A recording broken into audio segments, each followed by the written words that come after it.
Shalom, selamat malam semuanya. Kita bersyukur pada malam hari ini karena kita boleh melewati berbagai kegiatan dan aktivitas kita di sepanjang hari ini. Dan kita menyadari bahwa itu semua adalah anugerah Tuhan dan kemurahan Tuhan di dalam kehidupan kita, sehingga kita boleh melewatinya bersama. Saudara-saudaraku yang terkasih, saat ini kita akan merenungkan firman Tuhan yang terambil di dalam Injil Matius pasal 6 ayat 19 sampai 21. Saya akan membacakan kepada kita sekalian. Janganlah kamu mengumpulkan harta di bumi ngengat dan karat merusakkannya dan pencuri membongkar serta mencurinya. Tetapi kumpulkanlah bagimu harta di surga. Di surga ngengat dan karat tidak merusakkannya, dan pencuri tidak membongkar serta mencurinya. Karena di mana hartamu berada, di situ juga hatimu berada. Nah, saudara-saudaraku yang terkasih, tema perenungan kita pada malam ini terambil di ayat 21. Dikatakan di situ, di mana hartamu berada, di situ juga hatimu berada. Saudara-saudaraku yang terkasih, orang yang mencintai kekayaan, orang yang mencintai harta adalah orang-orang yang pagi-pagi bangun dari tempat tidur, yang dia pikirkan pekerjaan. Dan pekerjaannya itu dia inginkan supaya boleh menghasilkan banyak uang, supaya boleh bertambah banyak harta kekayaannya. Tetapi orang yang mencintai Tuhan adalah pagi-pagi dia bangun dari tempat tidur, dia bersatu teduh, berdoa kepada Tuhan, dan bersyukur kepada Tuhan atas perlindungan Tuhan. Lalu kemudian dia ambil Alkitab, membaca firman Tuhan dan merenungkannya, dan menjadikan firman Tuhan itu sebagai landasannya di dalam melakukan kegiatannya di sepanjang hari. Nah, saudaraku yang terkasih, di bagian firman Tuhan yang kita bacakan saat ini, di ayat 19 dikatakan, Janganlah kamu mengumpulkan harta di bumi. Saudara-saudara yang terkasih, apakah Tuhan melarang kita untuk bekerja? Apakah Tuhan melarang kita untuk mencari uang? Tentunya tidak. Justru Tuhan menghendaki kita untuk bekerja. Justru Tuhan melarang orang yang malas. Karena orang yang malas itu adalah orang yang tidak bersusah payah. Karena orang malas itu adalah orang yang hanya menikmati jerih payah orang lain. Karena orang malas itu adalah orang yang hanya menikmati apa yang ada. Saudara-saudara yang terkasih, apa yang Tuhan larang di dalam bagian ini? Tuhan melarang kita kalau kita memusatkan hidup kita pada harta yang hanya sementara. Tuhan melarang kita kalau kita menjadikan harta itu sebagai prioritas utama. Tuhan melarang kita kalau harta itu menjadi pusat di dalam kehidupan kita. Saudara-saudara yang terkasih, kenapa ada banyak orang yang meninggalkan Tuhan? Ada banyak orang Kristen yang meninggalkan Tuhan, meninggalkan iman kepada Kristus karena mencintai harta. Rasul Paulus mengatakan di dalam 1 Timotius pasal 6 ayat 10 dikatakan di situ, karena akar segala kejahatan adalah cinta uang.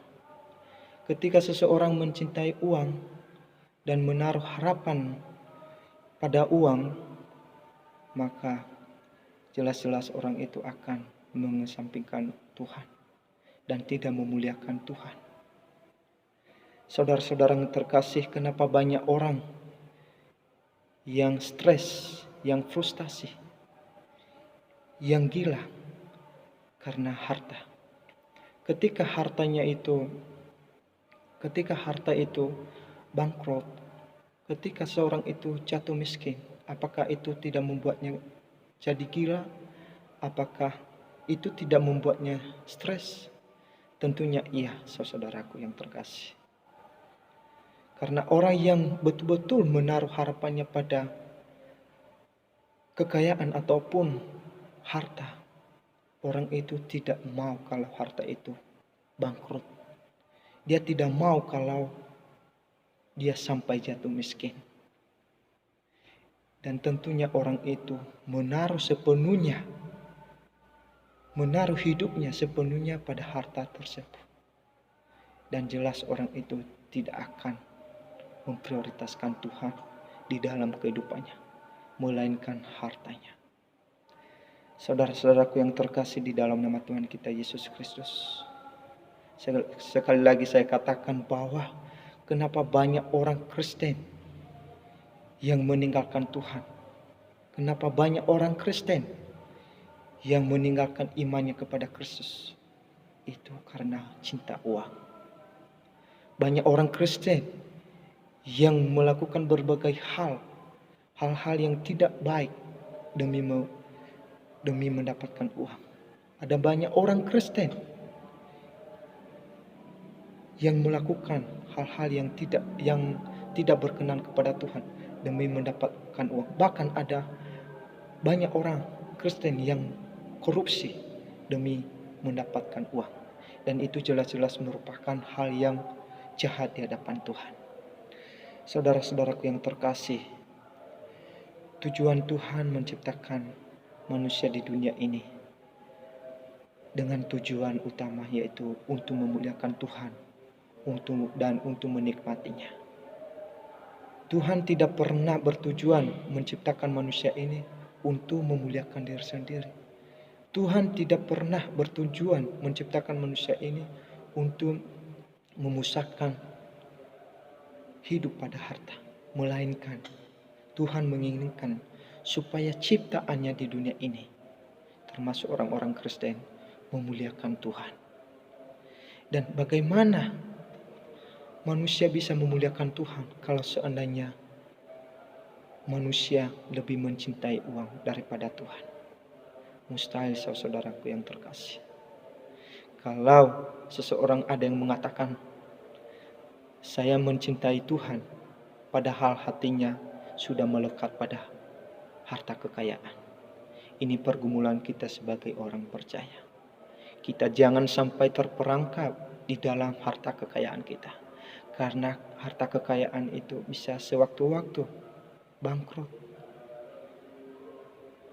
Bisa sewaktu-waktu harta kita itu bisa membuat kita frustasi. Bisa sewaktu-waktu harta itu membuat kita gila. Nah, saudaraku yang terkasih, sekali lagi saya ingatkan kita, marilah kita mengerti tujuan hidup kita sebagai orang-orang percaya kepada Kristus. Kita diciptakan di dunia ini, bahkan kita diberi keselamatan oleh Tuhan untuk memuliakan Tuhan. Janganlah kita sia-siakan keselamatan yang Tuhan berikan kepada kita. Tapi hendaklah kita hidup di dalam keselamatan itu dengan memuliakan Tuhan. Kita harus tahu bahwa tujuan kita di dunia ini yaitu untuk memuliakan Tuhan, bukan untuk memuliakan diri sendiri. Dan kiranya melalui perenungan firman Tuhan pada malam ini boleh menolong kita untuk semakin cinta Tuhan, bukan kepada harta. Tuhan memberkati kita semua. Amin.